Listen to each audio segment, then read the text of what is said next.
Hi அனைவருக்கும் வணக்கம். இப்போ ஸ்கூலில் ஆரம்பித்தாச்சு. ஸ்கூல் லஞ்சுக்கு சூப்பரான ஒரு ரெசிபியோடு வந்திருக்கேன். இது ரொம்ப நல்லாயிருக்கும். கொஞ்சமாக ஒரு 100 கிராம் சிக்கன் இருந்தால் கூட போதும். இது சூப்பராக பண்ணிடலாம். அது எப்படின்னு பார்க்கலாம். மிக்ஸி ஜாரில் 5-6 பல் சின்ன வெங்காயம், கொஞ்சம் நல்லா ஒரு கை அளவுக்கு கருவேப்பிலை, கொத்தமல்லி இதை போட்டு கொஞ்சம் கொரப்பாக அரைச்சி எடுத்துக்கோங்க.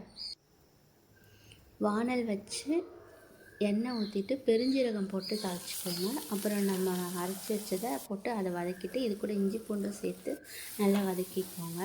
இது ஒரு பக்கம் வதக்கிட்டு இருக்கும்போதே நான் சிக்கன் எடுத்து வச்சுருக்கேன். ஒரு 100 கிராம் தான் இருக்கும். சண்டே வாங்கினது. அதில் போன்லெஸ் மட்டும் எடுத்து வச்சுருக்கேன். அதை குட்டி குட்டி பீஸாக கட் பண்ணிக்கோங்க. நம்ம சாப்பிடும்போது ஒவ்வொரு வாய்க்கும் வரும். அதை நம்ம சாப்பாட்டில் தான் போட்டு கிண்ட போகிறோம். அதனால் அது ரொம்ப நல்லாயிருக்கும். ஆனால் குட்டி குட்டி பீஸாக கட் பண்ணி அதையும் போட்டு வதக்கிக்கோங்க.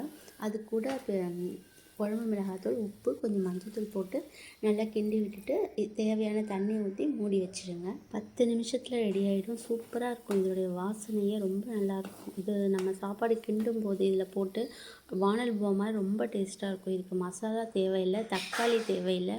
ரொம்ப நல்லாயிருக்கும். நீங்கள் இதை எனக்காக ட்ரை பண்ணி பாருங்கள். நல்லா இருந்துச்சுன்னா கமெண்ட் இதே மாதிரியே நீங்கள் மட்டனில் ட்ரை பண்ணிக்கலாம். வெஜ்ஜில் இந்த காலிஃப்ளவர், சோயா சங்க்ஸ் இதெல்லாம் கூட நீங்கள் ட்ரை பண்ணலாம். சூப்பராக இருக்கும். வீடியோ பிடிச்சிருந்தா லைக் அண்ட் சப்ஸ்கிரைப். தேங்க்யூ.